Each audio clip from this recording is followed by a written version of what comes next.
my connection to the university. And then this fool hired me 10, 11 years ago.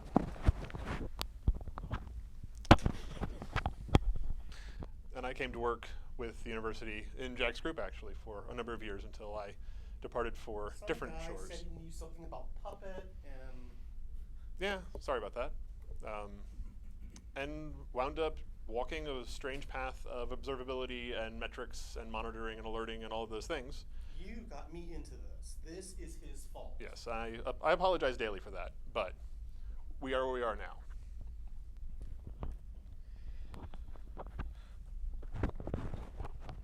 Okay, so I'm Jack Neely, Breandan Dezendorf. Our lovely email address is on the slides. We'll gladly share these slides after the fact. Let me appease my boss, Jim Brown, first. Hi, Jim. We work for a company called 42 Lines. We're a completely remote company, but completely based in the United States. And we do custom software development, usually in the education space, although we do custom software development for the commercial space as well. And we're totally looking for clients. Breandan and I come from the operational wing of the company, where we also do some DevOps consulting in the way of visibility and observability.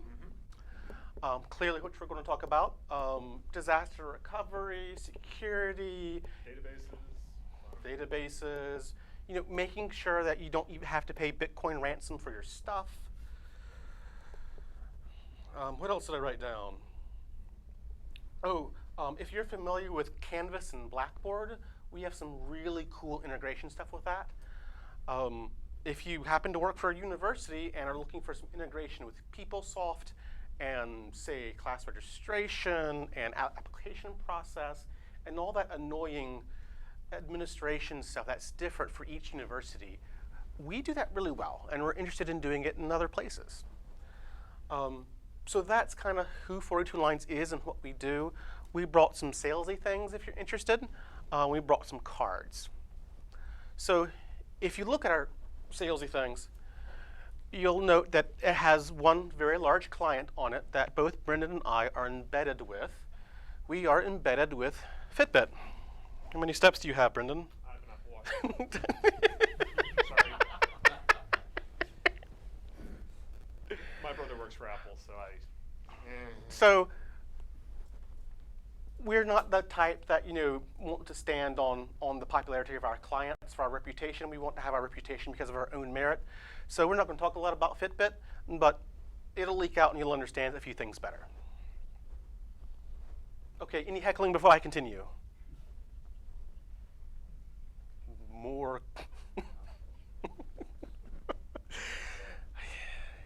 I gave him a mission to make sure my mouse cursor wasn't a fly on the screen. Okay, so I do a lot of work with metrics and telemetry data.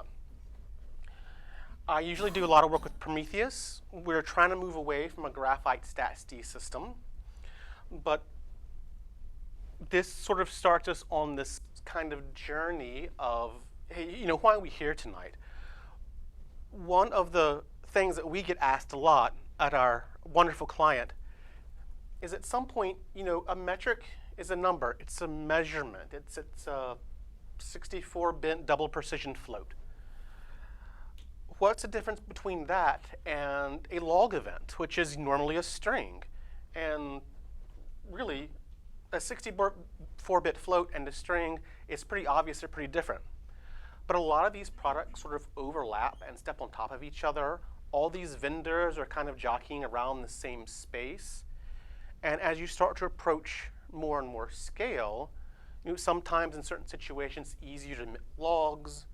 Metrics require you to do math. And you get into this nebulous space of, what is a metric? What is a log? Why do I want logs instead of metrics, or metrics instead of logs? So that's kind of where we're coming from with this presentation, and one of the things that we've been really wanting to do something like this to kind of address. Breandan's nodding in approval. Great. Absolutely. You have the microphone, so I have trouble.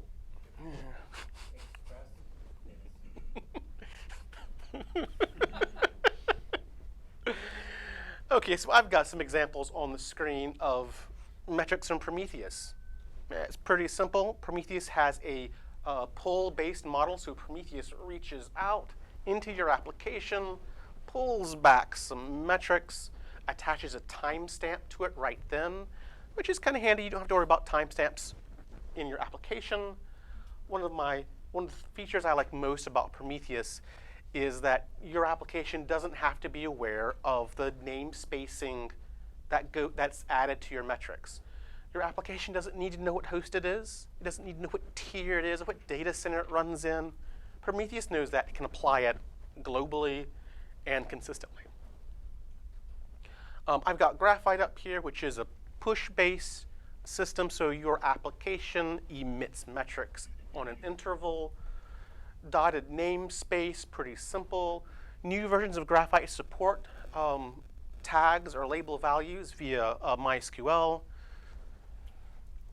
I wouldn't do that at scale. Value, timestamp, simple stuff. OpenTSDB is kind of the reference metric open source implementation that no one uses. How many folks are familiar with HBase? One person. OpenTSDB.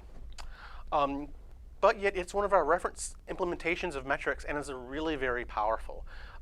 That's very much where Prometheus's model of a label value tag-based metric model came from. Push-based, you have a metric name that can contain dots, a timestamp, a value, just to be backwards, and a series of label equals value tags. And metrics are pretty simple. You take a series of those measurements, you put them together, you get something that looks like this. The great thing about this is that it's pretty simple. It's pretty straightforward. You get visualization tools, you get trending, you get dashboarding. You have a very humanable view into the performance health of your applications. And sort of one of the things that I wanted to really stress is that metrics work best trying to measure the health of your application, the performance of your application. It's how we can view into your application to see what is our performance. Have we violated an SLO perhaps? How many customers are we serving at the same time? Are we in business right now? Are we in business today? So it's those health key performance indicators, to use a management term, which metrics really excel at and really simple.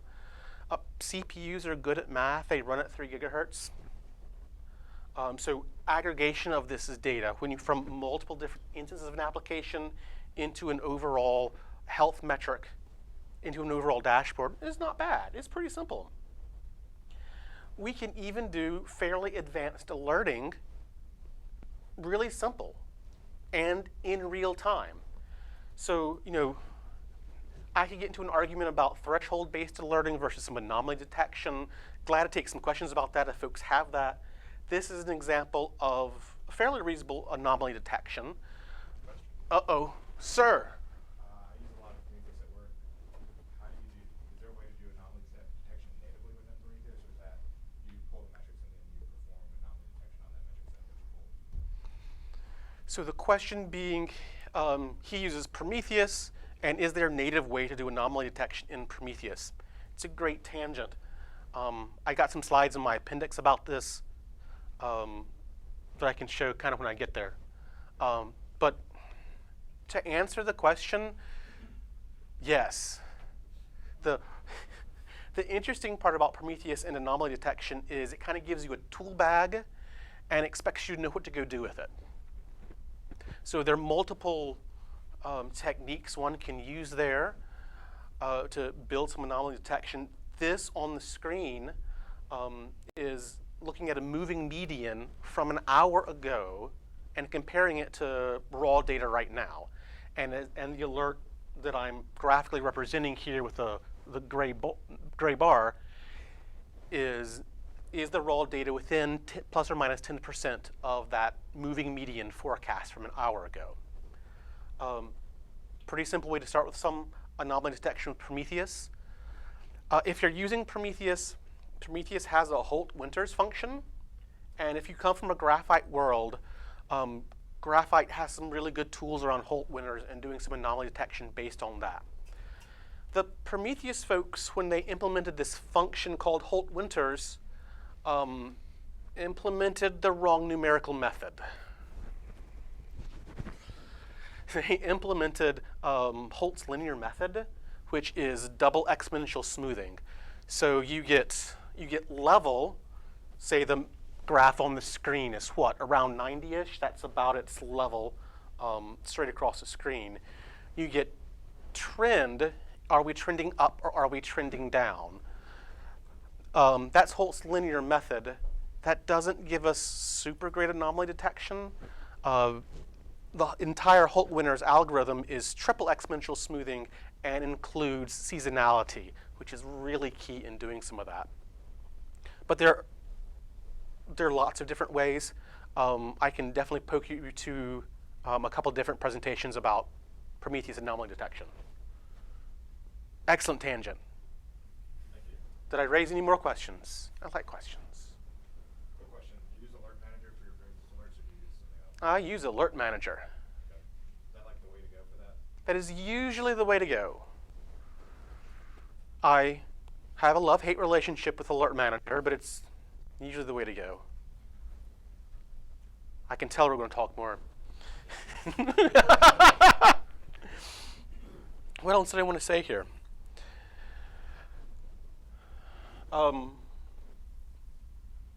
So anomaly detection, more advanced alerting, easy to do. We can do this in real time, and I kind of want to stress we can do this in real time and get out notifications within seconds of that. Metrics compress really, really well. This compresses really, really well. Prometheus is known for about an average of 1.5 bytes per sample. That's both the timestamp and the value.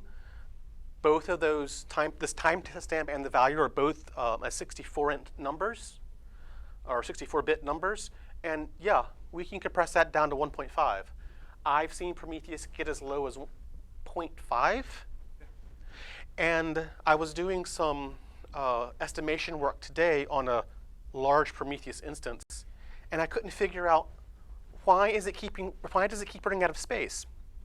Then I thought compression ratio, and I queried the compression ratio of that Prometheus machine, and it was like 2.5 bytes a second, or bytes per sample, which means I needed twice the storage space. Oops.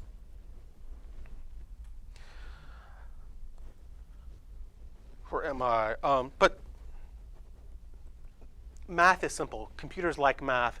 We can do millions of metrics per second. Millions. This is easily obtainable with current technology by really any sort of IT shop.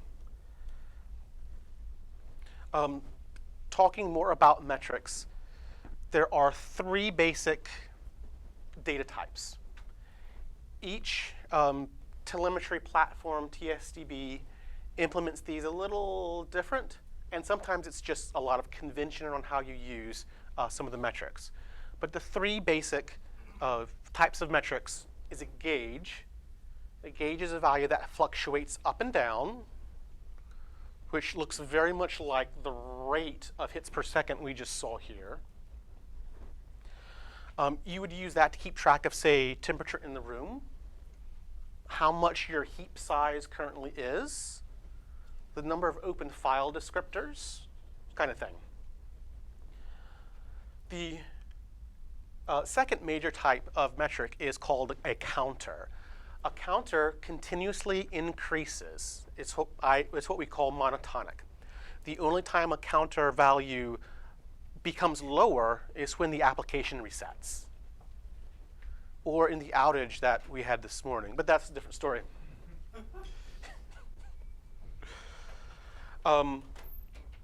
We're all used to counters.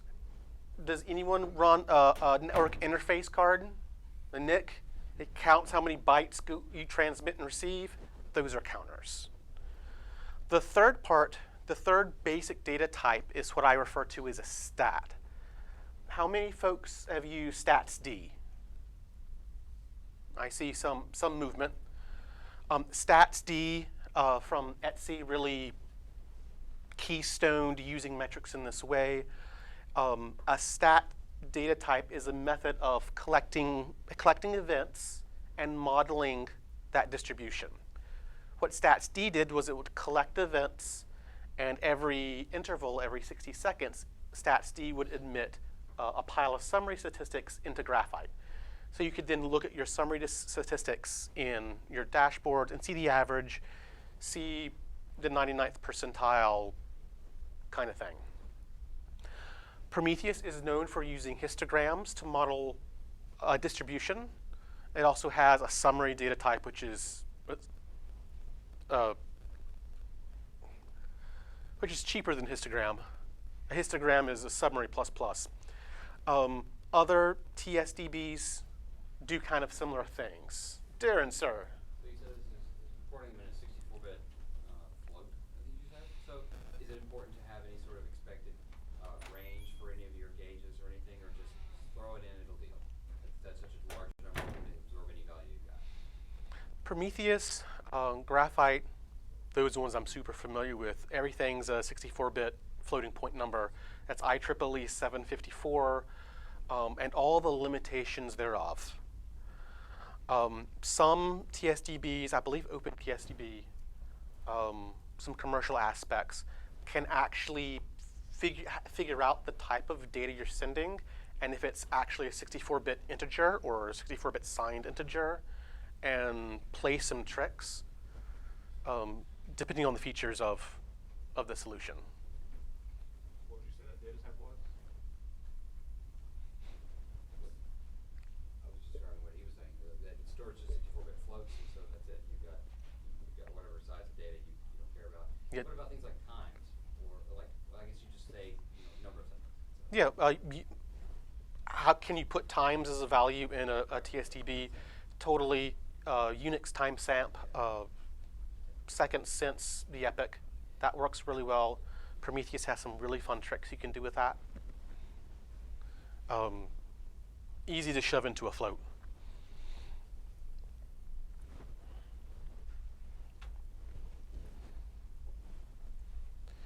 So more about gauges, a little bit of crazy math. When you use a gauge, that's the simplest way of taking a metric. You take a sample, you know the temperature of the room. You take another sample, you know the temperature of the room.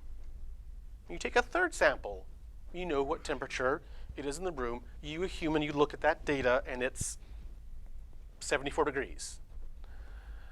The fun thing about gauges is that what happens in between those data points? You don't know. You don't know at all. And this kind of relates to the Nyquist-Shannon theorem, which is really one of the foundational aspects of technology. It's kind of how Fourier transforms work, which allows us to be digital. But the idea being here is if your data has a period to it, has a frequency to it, you need to be able to sample that data fast enough to be able to digitally reproduce that signal. That's how CDs work. Who likes music? Who has heard on their MP3s that low-level, low-frequency background funkiness? Not all of us have to. Yeah, I know. Darren's making fun of my tube amp. So a CD records at 44 kilohertz a second, which means it can reproduce frequencies up to about 22 kilohertz per second, which is about the top of human hearing, except when it's not. And any frequencies that are higher than that come through on the recording as low frequency sort of background noise because we don't have enough data to reproduce that signal. So this may get complex. I have a story. This is going to get super clear. Let's look at the next slide. Counters work by the concept of a monotonic function, which is really super cool. With a counter, you're actually sort of sampling the integral of the data point that you're looking at. So if you look at the time series as a raw, human looking at the numbers, it's hard for us to eyeball exactly what's happening there. But being that we're sampling the integral of the measurement we're interested in, we can easily take the first derivative, the rate per second of that counter as it moves through time, and get some really interesting information out of it.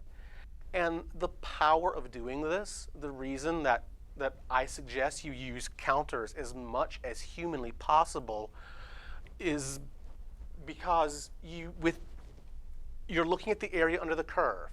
You now know what happens between your multiple samples. You have sample A and sample B, and you exactly what increased or decreased over that range. So you can reproduce signal a lot more accurately. Okay, story time. The client I work for, they run a big application. They run lots of small applications. They want to do capacity planning, and one of the things they look at on capacity planning is CPU utilization. Super simple. If the tier of applications is 90% CPU utilized, we might need to add some more, yo. So super simple. Back in the before time, we use Graphite to collect data. We use collectd as our agent on our Ubuntu machines. Great. collectd sends metrics about the CPU. It looks like they send CPU utilization in percentage. This looks great. So that was how some of that capacity planning went along. But yeah, it turns out there were a couple instances where we were using more CPU cores than we physically had in the boxes. And there were times when we added up all of the CPU utilization and couldn't get past like 94%. So, hey, Jack, what's going on here? Turns out collectd reports CPU utilization in a unit called a jiffy. Who knows what a jiffy is? 1/100 of a second. That's really close. 1/100th of a second was offered. A jiffy is a time slice in the Linux kernel scheduler. It is usually 1/100th of a second. So you have 100 of them per second. You get something that looks like percentages, except they're not always 100 jiffies per second. So what can we do to fix the situation? We eventually decided to replace collectd with a open source product called Diamond, which is very similar. Agent runs on the Linux box, collects metrics about the machine, reports them to Graphite. Super cool. You can add modules to Diamond. Everything's written in Python instead of C, so we could track some custom stuff as well. Super awesome. Python, we could look at the code. We can verify that the CPU utilization was reported in actual percentages. Yes, problem solved. Our capacity planning guys are smart. And they realized that the graphs, they said the percent, they looked like the percent, but they just didn't reflect reality. Things were weird. Numbers weren't lining up from multiple sources. And yeah, what's the problem? Okay, Nyquist-Shannon theorem again. How fast does your CPU run? 3 billion cycles per second. So you need something that can sample at about 6 billion samples a second to accurately reproduce that signal. Yeah, sampling's not going to work. Turns out, if you're familiar with running network equipment, folks that have written the Linux kernel, we've known this since the antiquity of time. To track CPU usage, we track how many seconds the CPU has been in a certain state. And that's the tack that Prometheus has used to track CPU utilization with its node exporter daemon, which is the same daemon that figures out your OS, bundles up metrics, and sends it to Prometheus. Prometheus uses a counter to track the CPU utilization with seconds spent in each time. Because that's the integral, we can take the derivative of that, get the rate per second of CPU seconds, turns out the units cancel out, and we get the number of cores that we are using over time. And it's accurate. We know exactly how much time we've spent between each sample and can aggregate that together and get accurate numbers.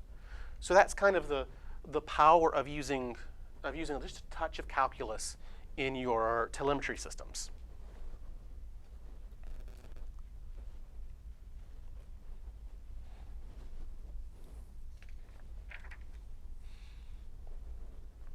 So a little bit more about using the stat data type.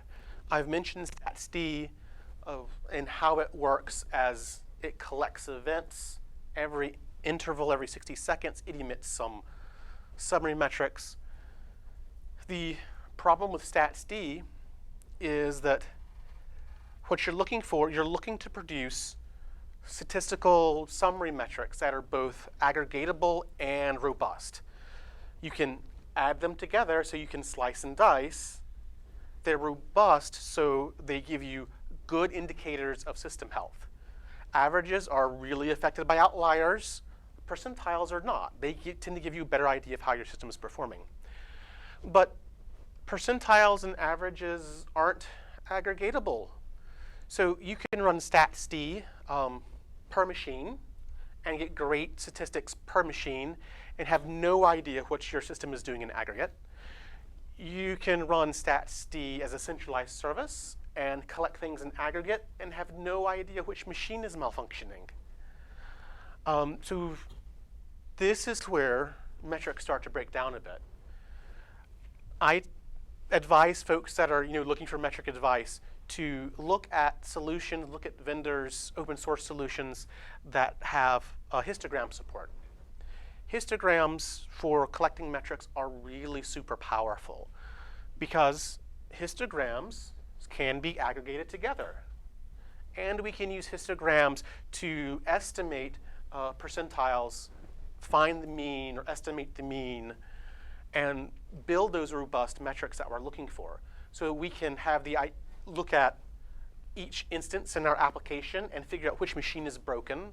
We can aggregate that together and figure out if my entire application tier is doing latencies at 2 seconds or lower at the 99th percentile, and actually get some real numbers there. The downsides with histograms is that they're a bit more expensive to store. And Prometheus, I really like Prometheus, but their histogram implementation leaves some accuracy questions. The fewer buckets you have in your histogram, the cheaper it is to store. The more buckets you have in your histogram, the better your percentile estimation is. So there's fun trade-offs. As you measure events, how much metadata do you have with each event that you're looking at? You're doing hits per second, looking at the latency, what HTTP status code that was, what machine it came from, which tier it came from, which country. And you start to get into cardinality issues where your metrics become sparse, your cardinality explodes, and suddenly you start to lose this ability to do real-time metric fun, real-time alerting fun. And that's where things start to fall down and start to hurt.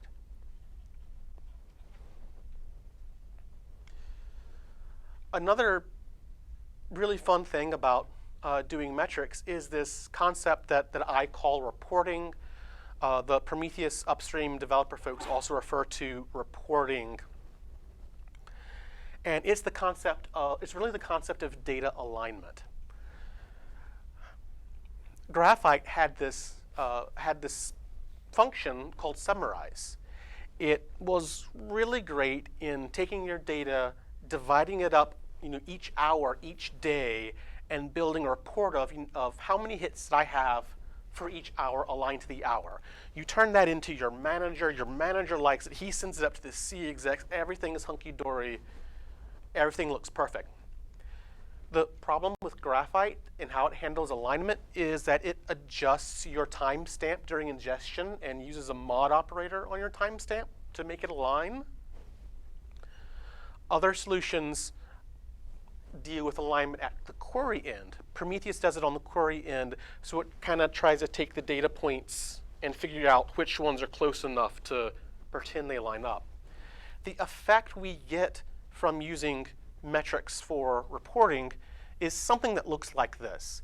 You have samples taken ish every interval, but they don't line up with an hour interval or the data you're trying to present to your manager.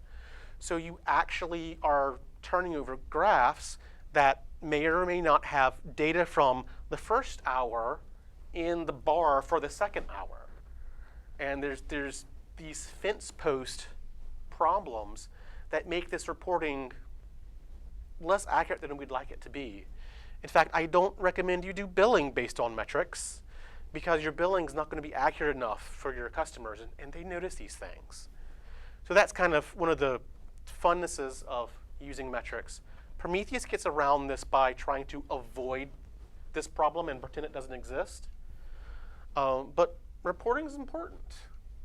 And you want tools to do reporting rather than having to build some janky Python scripts that queries Prometheus and tries to make up something nice for your manager.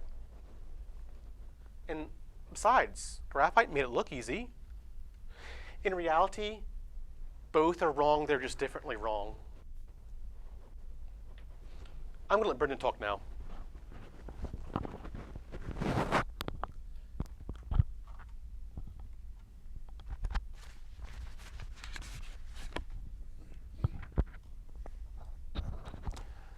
So changing gears slightly, the other side of this talk is about events, or logs as a lot of people think of them. And Jack has gone into great detail about the math behind the metrics and how you can get 64 bits of data into these tiny little compressed slices. Events are the opposite side of the equation. The event side of things is much larger, it's much costlier both in terms of money, in terms of network, disk I/O, everything else you're doing because you're getting full-size events out of these things. So events really are like the standard access log that pretty much everybody has seen for Apache. You've got an IP address, you've got auth, you've got byte sizes and timestamps and whatever else. The same thing as a JSON event, roughly, but illuminated a little better so it's easy to see what the event is on the other side of the pipeline. But this is what you're getting. You're getting in text. Some of the text has metrics in it. Some of the things you really want to have to be able to graph later. You say the size in bytes, does that change? Or status codes, you want to do range requests on status codes. You want to look at time slices. So you want to get some metrics out of your events, but at the end of the day, you want the event, because that's the important piece to you. So Jack is talking about the 64-bit ints. Our HA proxy logs that we're bringing in, 618 bytes per log. Some of the Tomcat logs, the JVM application logs are 2,800, 3,000 bytes per log on average because stack traces and all kinds of other things, or developers saying, hey, we can start just dumping the MDC context into the log event, and now we have all of the things we want. And that's how you get 1,500 fields in your index, because you have all of these things that have percolated out over the years. But it's useful. You just have to realize that it's not a metric. You're using this for a different purpose. You're generally looking at, after the fact, you're saying, OK, what happened? The alerting system went off because the metric said that you had an event and everything broke. Now let's go dig into which API call or which stack trace or which server or which thing, which set of users were affected. It's a deep dive tool for after the fact. You can do some alerting, you can do some eventing or some real-time stuff on it, but it's a lot harder and it's a lot more expensive. Some of the tools in the space are Splunk, which is commercial. It's amazing. I've used it before. It's expensive. I can't stress how much we were quoted for it. It's, ooh. Everybody else uses Lucene under the covers, Elasticsearch, Solar, Graylog. A lot of the hosted options, Loggly, and all of them use Lucene or Lucene-based open source solutions under the covers to power their stuff. Lucene has been growing a lot over the past 10 years. In the beginning, it really was OK, you're running Wikipedia, and you want to have a text search engine to look for keywords in a blob of text. They have all kinds of other things now, which I'll get to in a little bit. So yeah, not just text anymore. You have IP address types, so you can do CIDR searches inside your logs quickly. You have geo ranges. So you can say, I want everything that is 5 miles from this point in my data set of my Apache logs. And it gives you incredible ability to slice and dice and kind of move things around. Splunk does similar things, I'm aware. Splunk is a very different tool, but it has a lot of overlap. I'm calling this out because my friend Darren here runs Splunk. But these are data type primitives that it supports natively. Yes. It can do very fast searching. Yes. And this is only a small portion of them. There are lots of data types that they have built-in support for, and they've been iterating over and finding algorithm optimizations and ways to move the column stride searches and to move all of the other pieces off the heap if they can. So you can trade disk for heap. You can do all kinds of interesting tricks to make this monstrosity of data that you're ingesting easier to search, easier to parse, easier to deal with and handle later. The other piece of this is, when do you do your parsing? So some tools, Splunk, there's a Humio, just take all the data in and just write it to disk, and when you search for it later, it'll do schema, then it'll figure everything out. A lot of other tools like Elasticsearch and Solr and those things require a schema to be present when you're writing, so it knows how to arrange the data. It makes searches faster, but less flexible in some ways. So yes, in our operations, in terms of when you're measuring events per second, the event system is about 100 times the cost of the metric system. So you run, or Jack runs the eventing system at 5, 8, 10 million writes a second. Millions of points a second. Millions of data points a second coming into the system. Almost cost saving. The eventing system we do brings in about 500,000 events a second. We peaked at about 900 a couple weeks ago when there was an event going on, and happens. But 500,000 events a second costs us 10 times what it cost for him to do 8 million. So yeah, the math is there. There's a huge set of trade-offs here. Math is fun. Yeah. And those costs are not just dollar costs. These are network I/O, these are heap, these are operational costs, these are latency. So if you're asking for a report on your endpoint latency, if you have a metric, by all means use it. Don't go asking your logging system for that metric, because it can generate it for you, but at what cost? It takes a lot longer, and it reduces your operational capacity to kind of get things done and figure things out. However, when you have all the data, you have all the data. So you can say, okay, my endpoint latency, kind of went crazy on this tier of machines. Which countries was that from? Which group of users? Was there another dependent related service that we can slice into? With the metric, you really can't do that without pre-aggregating all of your metrics beforehand. But with an eventing system, it's really easy to take that data back apart and say, oh, well, I want to look at it in a different way.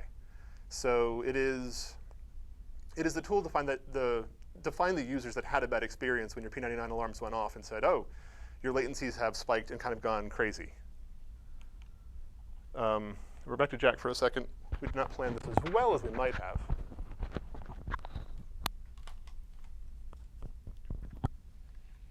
I'm sure Thomas will have fun editing this.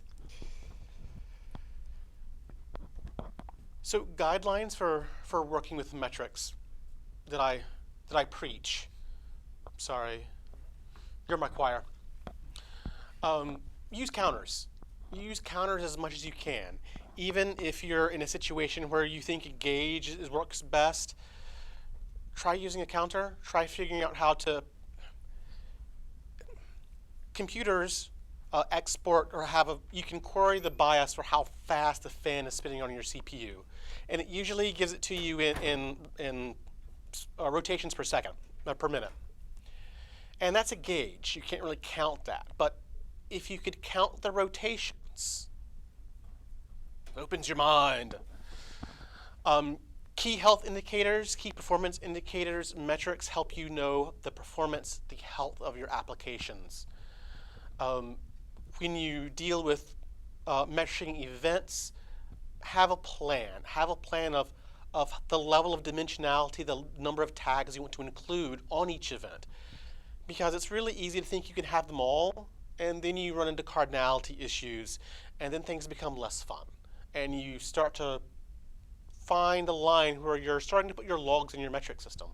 So have a plan for cardinality, what event-based data and its dimensionality, and how you use that across your company. Metrics are great for helping doing some debugging work. Super awesome. You should use them. If you use metrics to debug a specific problem, or you're adding metrics to track a specific problem, use feature flags so you can turn those off in the future.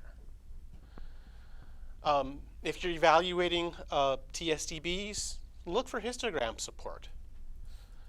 If you have a service-oriented architecture stack, I really recommend that folks have a kit. And that kit is sort of the template for your SOA application. It comes in the languages that you support at your company. It does a lot of the boilerplate to set up an application for you, including laying out some basic metrics like rate per second, HTTP latency and durations, and some simple base things that you don't want each team to redevelop.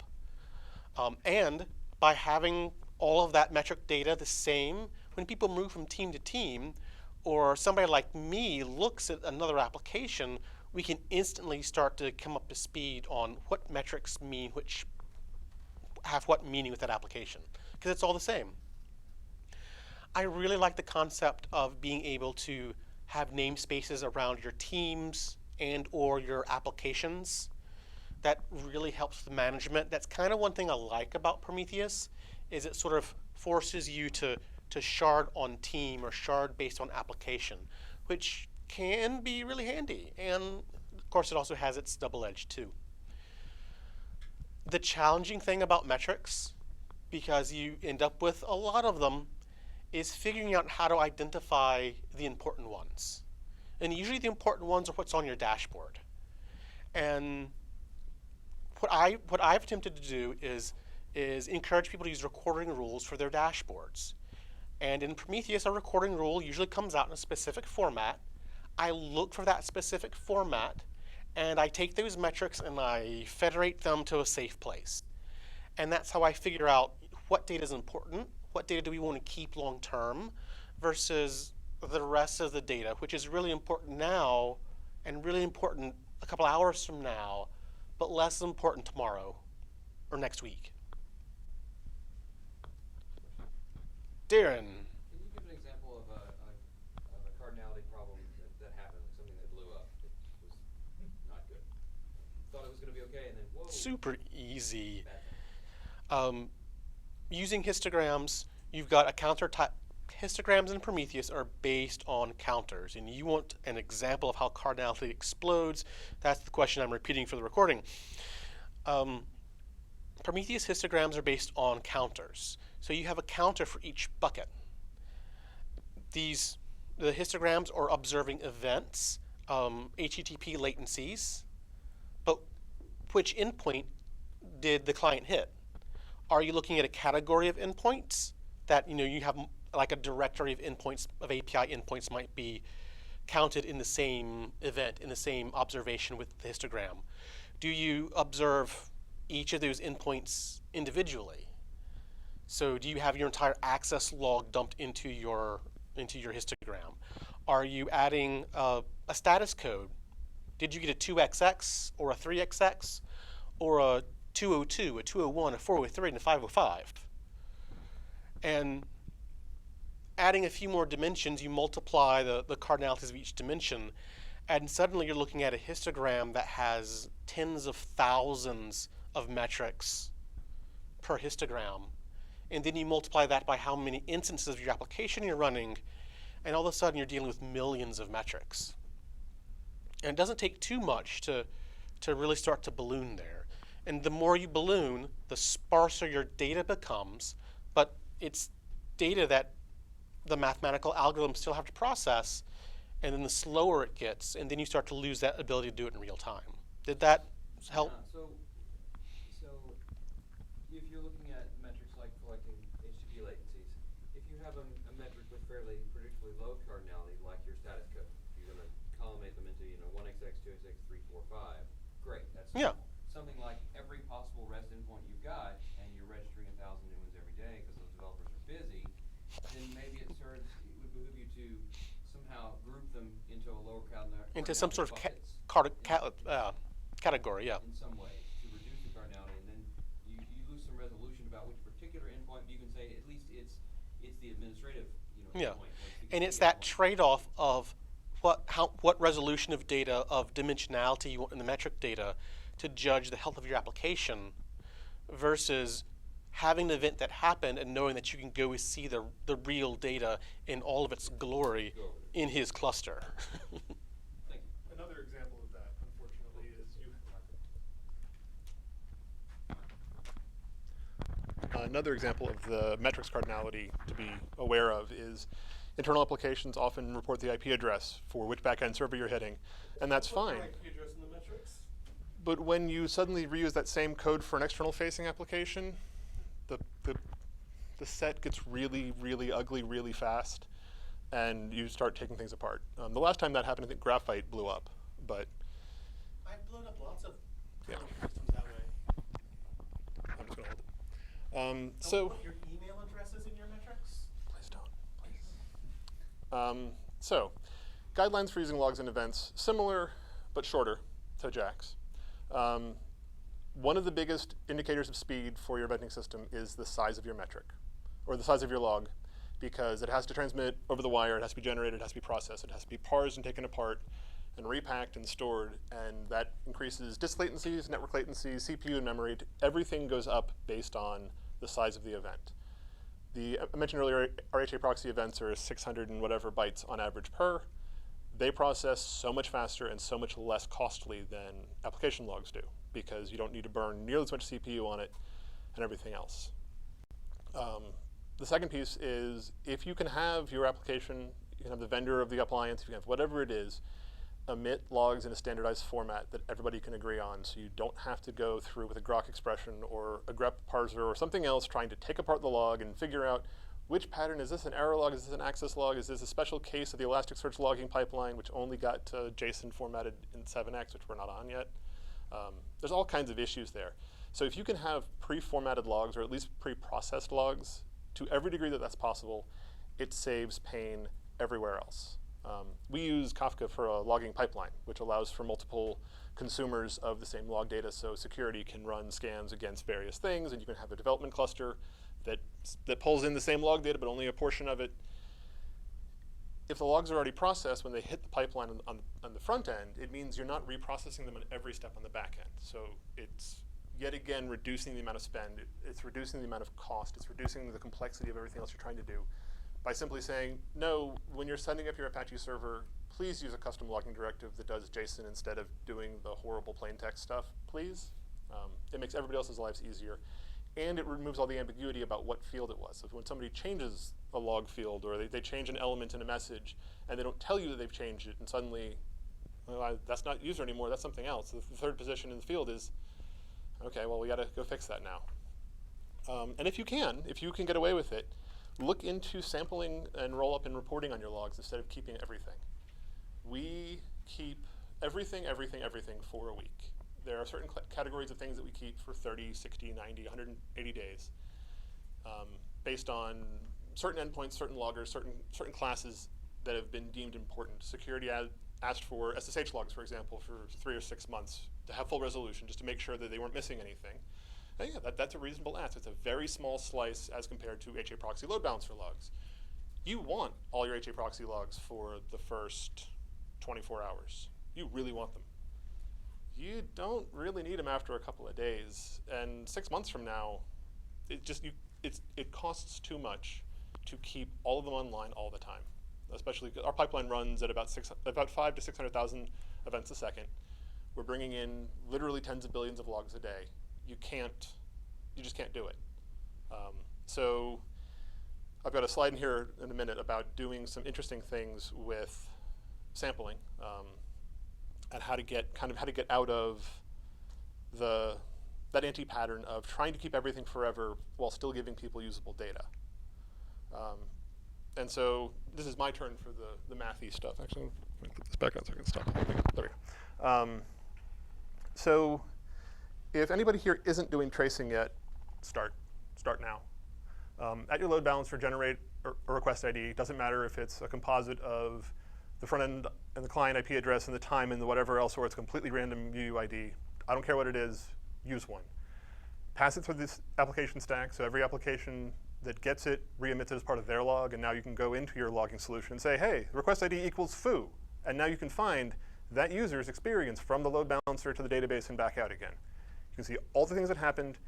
It's really not that hard to implement, and it can save your bacon, especially when security comes up knocking and saying, so what did they actually do? Oh, well, here's all the bits. So we take that ID, and we run it through Murmur 3, which is a hashing algorithm designed for low CPU and memory cost. It's not cryptographically secure, but it's also designed for a very wide and even distribution across the key space. So it is ideal for this kind of work. So we run their ID, the load balancer's ID, through Murmur 3, and we divide by max int, so we get a float from 0 to 1. Just makes human parsing of it a little easier, and better able to reason about it at 3 in the morning. And then we have set a long tail rate.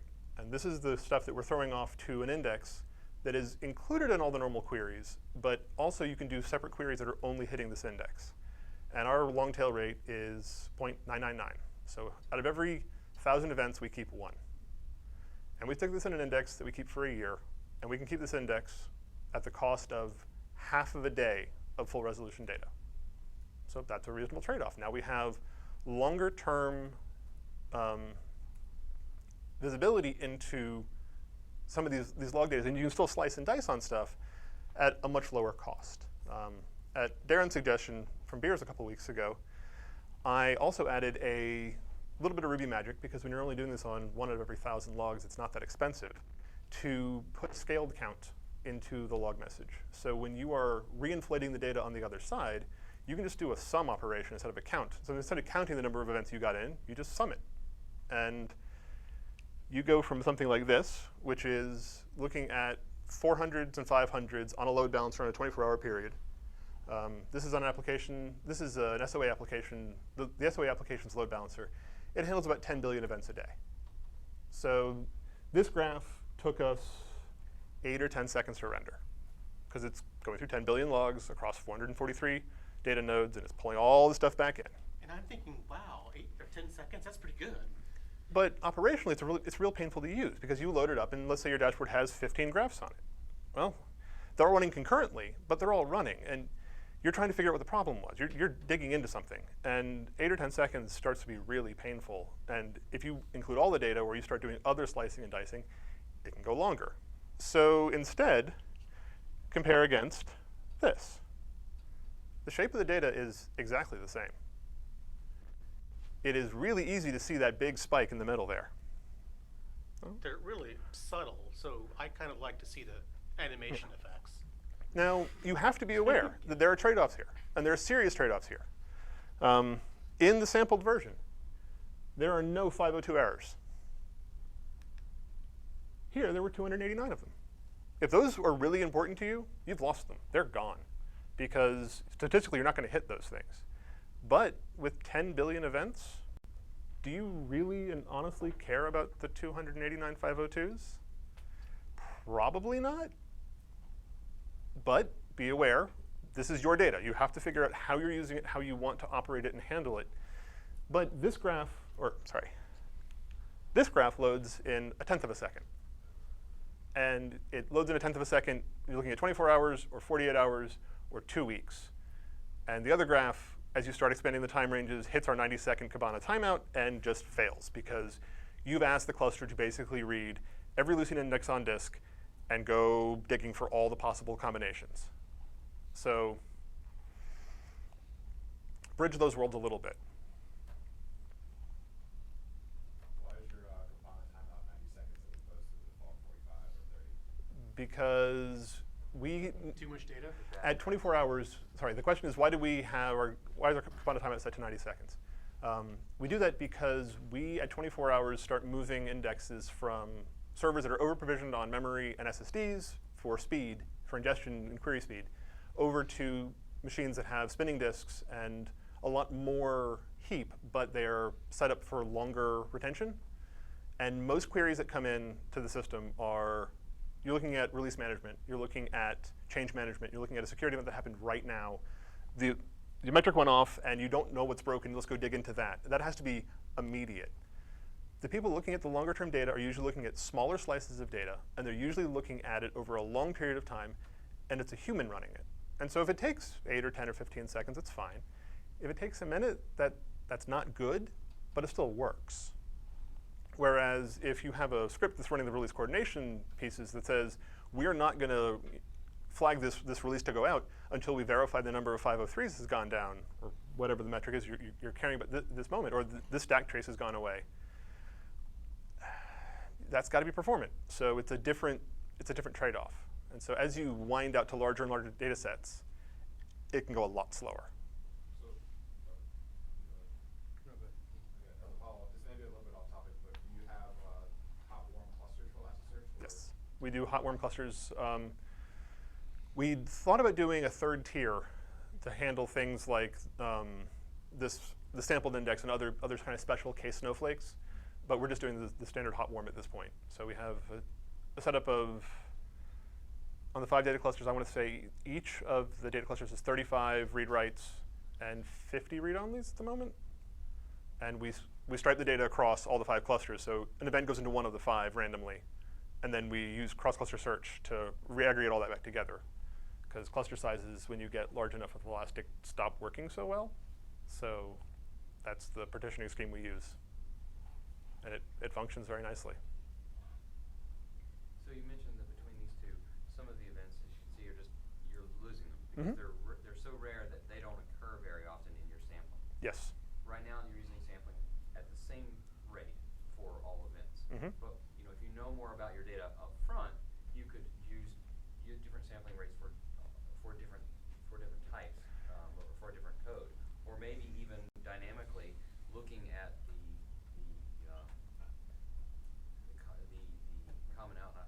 looking at the rate of certain rare events, feed that back into your sampling rate and say, I don't very see very many of these, keep them all. So there are ways you could deal with these sort of missing events with more work. For the recording, Darren's pointing out that because the event processing is taking the long tail rate on that event and turning it into the scaled count, you can adjust that dynamically and have this graph not change shape at all, but get better resolution, better fidelity for the rare events, and keep the resolution for the kind of the common events, because you're calculating it dynamically and then you're re-inflating the data on search because you're just summing that scaled count factor. So you can then pull all the data back out at arbitrary resolution. You can change the dynamicism of the tail rate pretty much whenever you want to. And more importantly, developers don't have to know what the rate was at that point in time. Because if they've been expecting it's always 1 out of every 1,000, 1 out of every 1,000, and they're searching based on that, and then the rate gets changed, all their graphs are going to blow up. And that works for statistical analysis later, but not for forensic, i.e. this event. This does not work for needle in a haystack. This is only for trending. But because we're taking this live off the event stream, you can just do whatever you want with it. And it's very powerful that way. And the cool thing about this method is since you're hashing off of the event ID, the request ID, even though you're sampling specific users. You're not sampling random events. Yeah, you're getting the entire path of a trace. All of the path of that trace goes into that long tail index. So when you're going to slice and dice later, and you're saying, okay, well, there's a strange event here, and you do that request ID equals foo, you actually get the whole thing because all of those scores pass through because you're taking the same hash of the same key, and it all gets pushed in. And that's kind of awesome.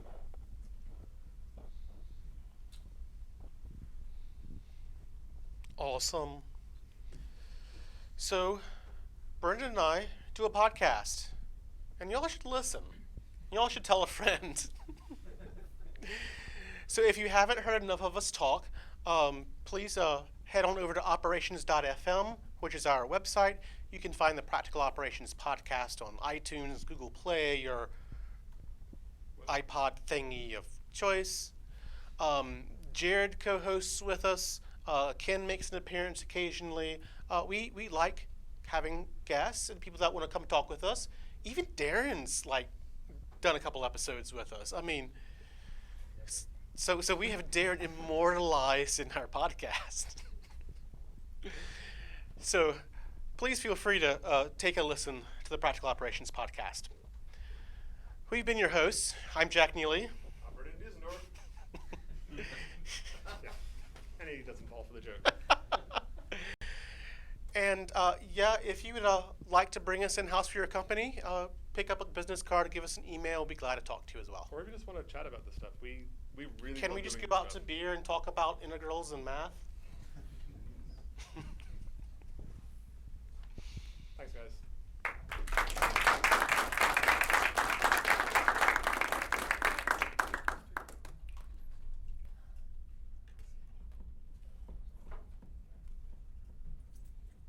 So So anybody? who asked for that anomaly detection recipe? It might have been me. Can I say it wasn't me since it was kind of messy? It's YAML. It's supposed to look messy. Yeah, that was a joke. But it is pretty amazing that you can do that natively. HTTP rates per second, nice little reporting rule. Then you build up a forecast, which is the moving median. Your 50th percentile is your median. All set in hours, so I'm looking at data from an hour ago instead of current data. And then you take the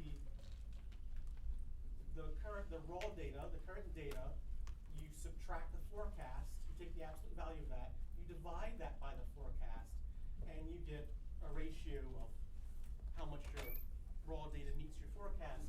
And if that's outside of 10% anomaly, Danger will run this. Danger will Robinson.